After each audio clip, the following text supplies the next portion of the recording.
Cuti cantik istri ketua mafia, episode 52. Setiap Laila pergi keluar, Nazira selalu menyempatkan diri untuk menemui Zafiar. Hampir setiap hari Nazira selalu meluangkan waktu untuk menjaga Zafiar, walaupun ia tidak bisa menjaganya 24 jam. Nazira merasa senang ketika ia merawat Zafiar.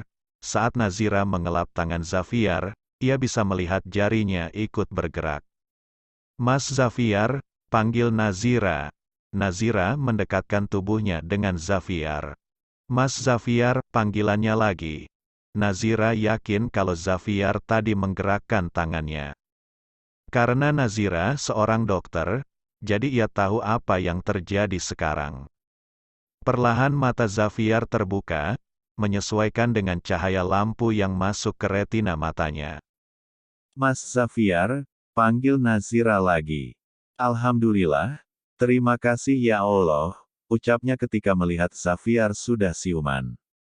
Tatapan Zafiar langsung tertuju kepada Nazira. "Nazira," panggil Zafiar dengan suara lemas. Kondisinya masih belum sepenuhnya pulih, dan wajar saja jika Zafiar masih lemah. "Apa Mas ingin minum? Atau membutuhkan sesuatu?" tanya Nazira. Zafiar menjawabnya dengan gelengan kepala. "Laila," tanyanya kepada Nazira. Selama Zafiar tidak sadarkan diri, Nazira lah yang sudah mengurusnya. Tapi kenapa Zafiar malah bertanya tentang Laila? "Mbak Laila sedang pergi keluar," jawabnya. "Apa yang kamu lakukan di sini?" tanya Zafiar, karena ia tahu kalau dirinya sekarang sedang dirawat di rumahnya. "Seharusnya Mas tidak bertanya seperti hal itu," ujar Nazira yang merasa kecewa. Nazira adalah istrinya, jadi wajar saja jika dia ada di sana menemaninya. Nazira lalu memberikan Zafiar air minum, pelan-pelan. "Kenapa tidak dirawat di rumah sakit saja? Di sana peralatan lebih komplit dan Mas akan 24 jam dirawat oleh suster," ujar Nazira kepada suaminya. Dan Zafiar lebih memilih untuk tidak menjawabnya. "Handphoneku," ucapnya dengan nada lemah. "Entahlah, mungkin Mbak Laila yang menyimpannya." "Pinjam HP-mu," Nazira lalu memberikan HP-nya kepada Zafiar. Sepertinya Zafiar menghubungi Badrul. Mereka berbicara di telepon cukup lama, dan Nazira hanya memperhatikannya. Singkat cerita bicara di telepon pun sudah berakhir. "Bagaimana bisa Laila mengizinkanmu untuk datang ke sini?" tanya Zafiar lagi. Nazira terdiam. "Apa Laila memintamu untuk jadi dokternya, dan kamu menerima tawarannya?" "Mas, aku bisa menjelaskan." Belum sempat melanjutkan perkataannya, Zafiar menyelanya. "Bukankah aku sudah bilang untuk tidak berhubungan dengan Laila? Tapi apa-apaan ini?" ujarnya dengan tatapan marah. "Mas, tenangkan dirimu. Kamu baru saja sadar," ujar Nazira. Nazira hanya tidak ingin jika Zafiar terlalu emosi. Itu akan membuat keadaannya menurun. "Mas, aku sudah mencarimu kemana-mana, dan tidak bisa juga menemukanmu, dan aku berpikir jika aku menerima tawaran dari Mbak Laila, aku bisa mendapatkan informasi tentangmu." Nazira berusaha menjelaskan kepada suaminya. Di saat perbincangan mereka, tiba-tiba Mbak Risma datang. "Mohon maaf sebelumnya, Mbak Laila sudah kembali," lapor Mbak Risma kepada Nazira. Nazira harus pergi sebelum Mbak Laila datang. Lalu sebelum pergi, Nazira menyalimi tangan Zafiar. "Wassalamualaikum," ucapnya sebelum pergi. Posisi Nazira sekarang layaknya adalah istri simpanan dan semua keberadaan tentang dirinya itu akan menjadi bahaya. Sore hari ini Nazira memeriksa kandungannya kepada N. "Suamimu?" tanya N setelah Nazira berada di ruangannya. "Mas Zafiar tidak bisa menemaniku. Dia sedang sakit sekarang."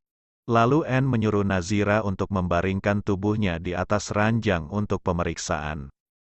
Dek-dek, suara detak jantung bayi Nazira yang pertama kali ia dengarkan. Entah ia harus sedih atau bahagia, yang jelas Nazira sulit mengerti perasaannya saat ini. Anne melakukan USG untuk bayi Nazira. Lihatlah, ini bayimu. Anne menunjukkan bayi Nazira yang masih bergumpal darah. Apa dia baik-baik saja? Tanya Nazira. Karena hal itulah yang terpenting. Detak jantungnya cukup lemah, Ra.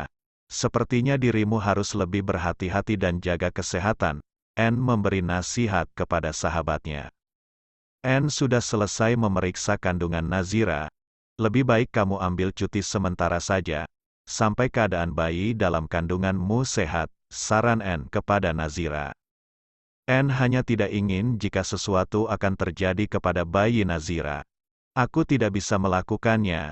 Aku harus merawat pasienku. Anne lalu memberikan beberapa resep obat untuk Nazira dan juga bayinya. Jika kamu mengalami sakit di bagian perutmu, hubungi aku. Ujar Anne lagi. Sementara itu, sudah 2 hari ini Astrid tidak pulang ke rumahnya, dan Zaki juga tidak menghubunginya sama sekali.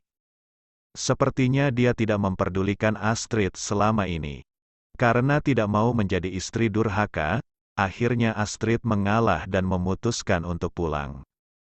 Saat membuka pintu rumah, di sana sangat berantakan sekali. Sampah dari makanan ringan, dan juga bekas minuman berserakan di mana-mana. Sedangkan Zaki sendiri sedang tertidur pulas di atas kursi. Setiap kali melihat keadaan rumah tangganya, Astrid ingin sekali menangis, akan tetapi ia tidak bisa melakukannya.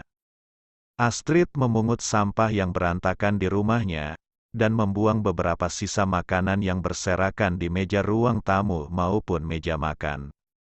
Karena mendengar ada suara pergerakan Astrid, akhirnya Zaki pun terbangun.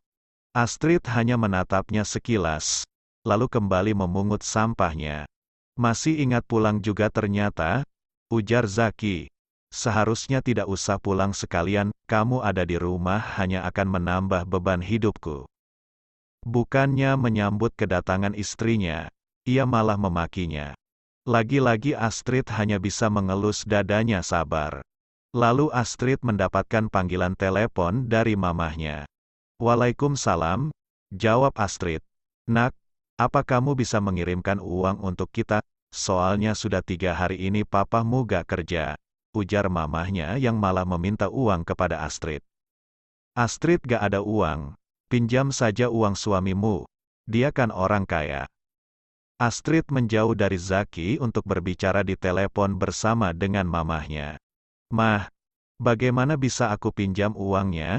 Mama tahu sendiri kalau dia sangat perhitungan, ujar Astrid terang-terangan, karena keluarganya sendiri pun mengetahui tentang hal itu.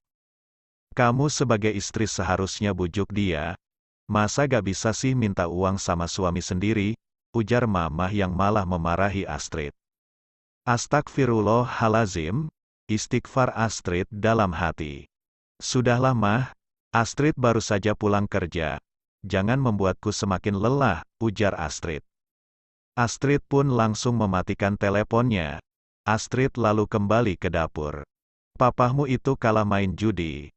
Dia pasti sangat membutuhkan uang sekarang, ujar Zaki yang ada di sana untuk mengambil air minum.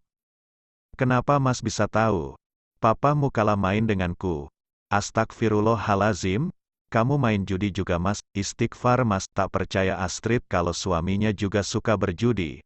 Gak usah ngatur hidup orang, lebih baik pikirkan hidup keluargamu yang tak bisa membayar hutangnya itu. Tolong tampung air hangat.